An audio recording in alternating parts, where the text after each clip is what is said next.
Assalamualaikum warahmatullahi wabarakatuh. Saya Kurniazar Saputra dari kelas 11 Automas 3. Nah, di sini saya akan menunjukkan bagaimana pengguna PC Builder Pro bagi pemula. Nah, yang terdiri dari membelah layar menjadi dua, mengatur jam, mengatur kata-kata, dan mengganti alamat IP address untuk mentransfer dari PC Builder Pro ke layar HMI.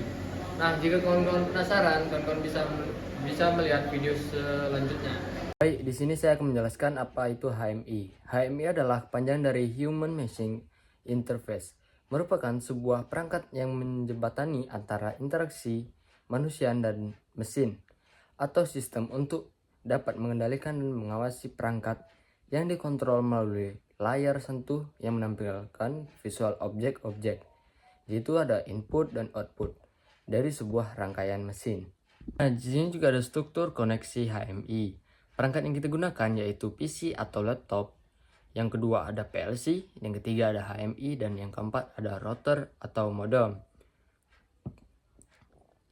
Nah, di sini kita ingin menghubungkan dari PC atau laptop ke PLC dengan kabel USB. Nah, digunakan untuk mentransfer program dari CX1 Programmer. Nah, gimana caranya kita akan mengendalikan dari HMI ke PLC? Nah, di sini kita akan mengendalikan dengan menghubungkan kabel RS232 untuk mengendalikan program PLC lewat layar HMI.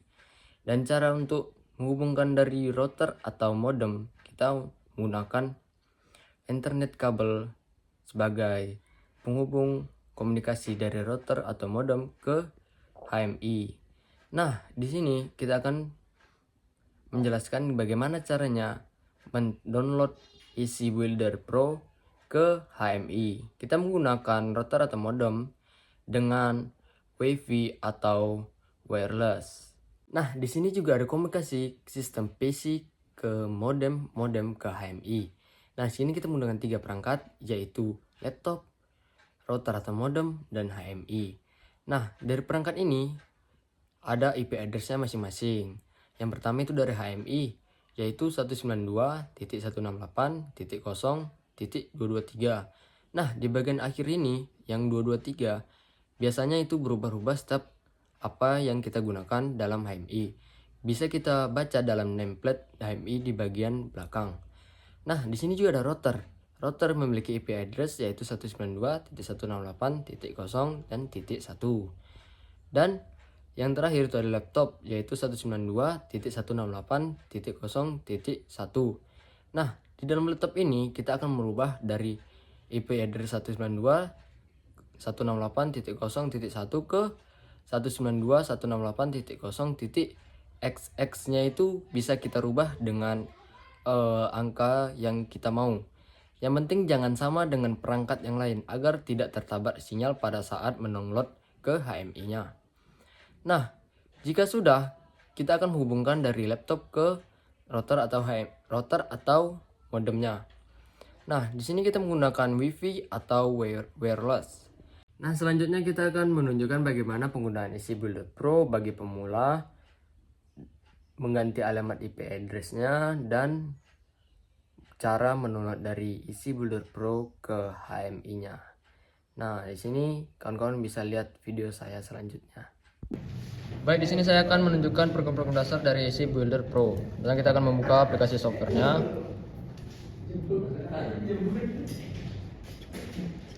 Lalu kita akan menggunakan file baru yaitu dengan memencet new. Nah, di sini kita akan menggunakan IP series yaitu MT8071IP. Pencet. Lalu kita akan menggunakan new device atau server yaitu Omron CJ, CS atau CP. Jika sudah, kalian tinggal klik OK. Nah, pertama-tama kita akan membuat layar terbelah atau layar lebih dari satu. Yang pertama kita akan pergi ke View, lalu Open Window. Nah, di sini kita memilih nomor 10 yaitu Window 0.10. Lalu kita akan memencet New dan Base Window. Nah, di sini kalian bisa mengganti warna pada background. Nah, di sini kita menggunakan warna hijau pada Windows nomor 11. Jika sudah, kalian akan klik OK. Nah, tadi kan Windows 11, kita akan buka Windows 11 pada di Open Window. Yang pertama, kita cari Windows 11, lalu Open. Nah, di sini kita udah terbagi dua layarnya, yaitu Windows 10 itu warna putih dan Windows 11 itu warna hijau. Nah, bagaimana caranya jika ingin menggabungkan atau ingin menghubungkan Windows 10 dan Windows 11? Nah, di sini kita pergi ke objek, lalu ke function key. Jika sudah, di sini kita akan mencari alamat, yaitu window nomor berapa yang ingin kita hubungkan. Nah, di sini kita ingin menghubungkan window nomor 11. Nah, di sini kita sudah menghubungkan window nomor 11. Lalu kita akan memilih push buttonnya, yaitu kita menggunakan push button kotak atau terserah kalian sesuai selera. Jika sudah, kita akan membuat labelnya atau tidak. Nah, di sini kita akan membuat label, yaitu next atau berikutnya. Nah, di sini kita akan menggunakan next untuk menggunakan layar sebelah. Jika sudah, kita akan tempatkan di bawah layar. Nah, yang kedua kita akan membuat set input dan output. Nah, sini kita menggunakan set bit untuk input. Lalu kita akan menggunakan local HMI dan save untuk menggunakan push button. Nah, fitur library ini dia ingin mengubah bentuk push buttonnya mau gimana, terserah kalian. Nah, sini menggunakan kotak, lalu klik OK. Jika sudah, kita akan memberi label, yaitu push button 1 atau PB1.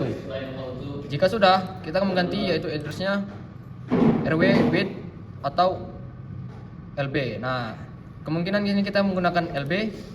Lalu kita set stylenya, yaitu momentary. Nah, jika sudah, kalian akan pencet OK. Lalu kita tempatkan di tengah-tengah di sini. Lalu kalian cantikkan. Jika ingin membesarkan, besarkan, dan ingin mengecilkan, kecilkan. Nah, di sini kita akan membuat outputnya. Nah, outputnya itu ada di bit lamp. Nah, kita di sini menggunakan local HMI. Lalu shape-nya atau bola lampunya kita bisa ubah warna. Di sini kita akan menggunakan warna merah. Jika sudah, klik OK.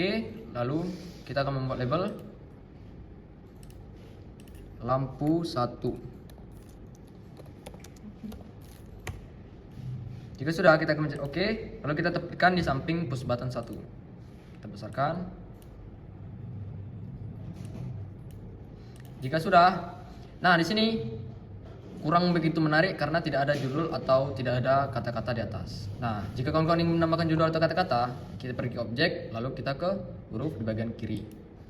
Jika sudah, di sini ada new text atau commit object. Yang pertama itu ada teks, kita buat judulnya, yaitu menjalankan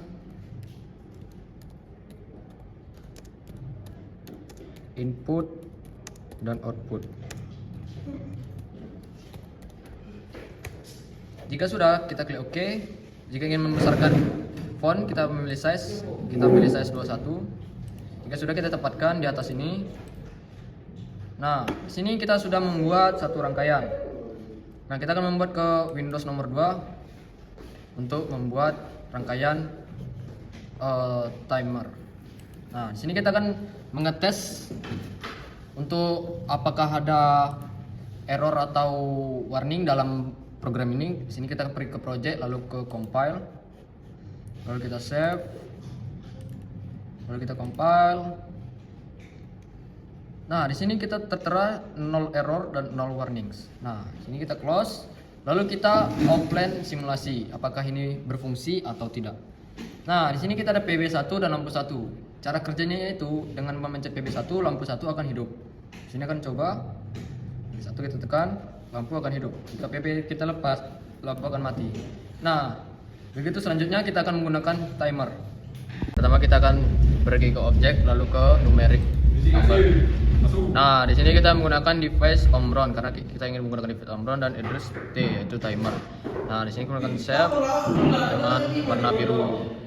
Lalu kita klik OK dan kita tetapkan di sini. Nah, jika sudah, kita akan membuat numeric lagi untuk menggunakan displaynya. Nah, ini menggunakan Omron dan display, yaitu D. Lalu kita akan membuat shape-nya. Nah, sini kita menggunakan shape-nya sama dengan input timer tadi. Nah, jika sudah, kita klik OK. Lalu kita samakan. Nah, sini kita akan membuat kata-katanya, yaitu dengan kata timer, instruksi timer. Dengan teks baru instruksi timer. Nah, jika sudah, kita akan klik OK. Lalu kita tempatkan di atas ini. Jika sudah, kita akan membuat input dan outputnya pada saat di Windows 12. Nah, kita menggunakan objek lalu set bit. Jika sudah, kita akan menggunakan device Omron dan address yaitu wbit. Nah, di dalam alamat versi wbit itu kita menggunakan 0.01 untuk input on atau pb on. Nah, di sini kita menggunakan set style yaitu momentary. Nah, kita akan menggunakan set untuk memilih push button yang kayak bentuk gimana. Kita akan memilih ini lalu klik OK. Jika sudah, kita klik OK. Di sini kita akan menambahkan label yaitu PB1.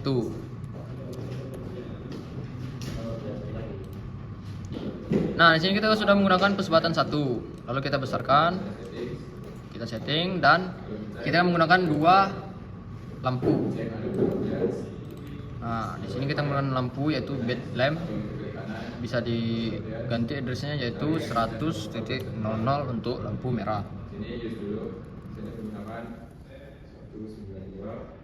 Lalu kita ganti warnanya yaitu warna merah. Nah, kita tetapkan di sini, lalu kita besarkan.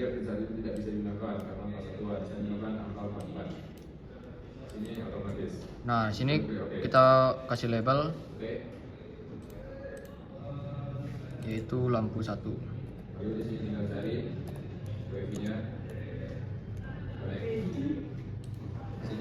Nah, sini kita sudah menggunakan rangkaian ini. Baik, di sini sebelum kita mentransfer dari isi builder ke HMI, sebelumnya kita akan mentransfer program dari CX1 Programmer ke PLC menggunakan USB. Nah, di atas ini itu ada program PLC yaitu dengan bertema timer dengan menggunakan 2 buah lampu. Nah, di sini kita akan mengganti IP address Wi-Fi-nya itu dengan memencet pengaturan, lalu ke network atau internet, lalu ke Wi-Fi dan ke hardware property. Nah, di sini kita menggunakan more adapter option, kita edit. Nah, kita akan pergi ke internet protocol version 4. Nah, kita use the following IP address. Di sini kita ganti IP address laptop kita dengan IP address yang kita miliki. Ini kita mengganti dengan angka belakangnya yaitu angka absen agar tidak tertabrak. Itu dengan 192 168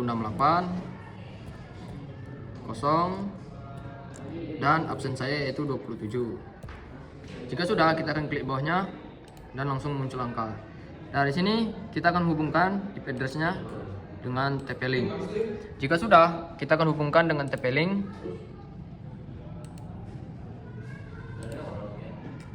Cari TP-Link A86A. Nah, jika sudah menemukan TP-Link A86A, kita akan konekkan. Lalu kita masukkan password dengan 5509136. Jika sudah, kita akan next. Waduh, sini passwordnya salah. Nah, jika sudah terhubung ke internet Wi-Fi, lalu kita hubungkan atau kita periksa di command port.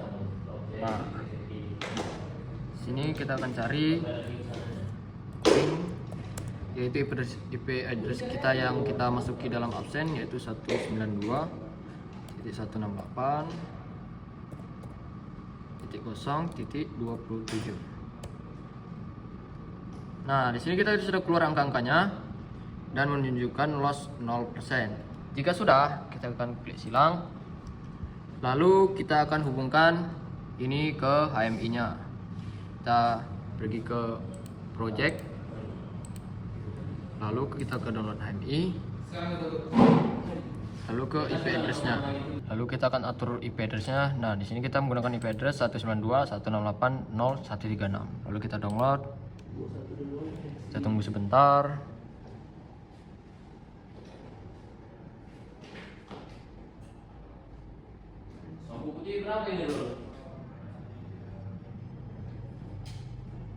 Di sini jika sudah ditransfer lampu hijau, kita akan setting timernya yaitu dengan 150. Enter hijau. dan waktu akan menghitung mundur. Lampu akan berganti ke merah dan waktu juga habis, lampu akan berganti ke hijau. Di sini display timernya kembali ke 0 dan kita bisa menyeting kembali. Nah, sekian dari saya. Jika ada salah kata, saya mohon maaf. Dan kawan-kawan bisa like, subscribe channel saya, dan ditunggu video selanjutnya. Assalamualaikum warahmatullahi wabarakatuh.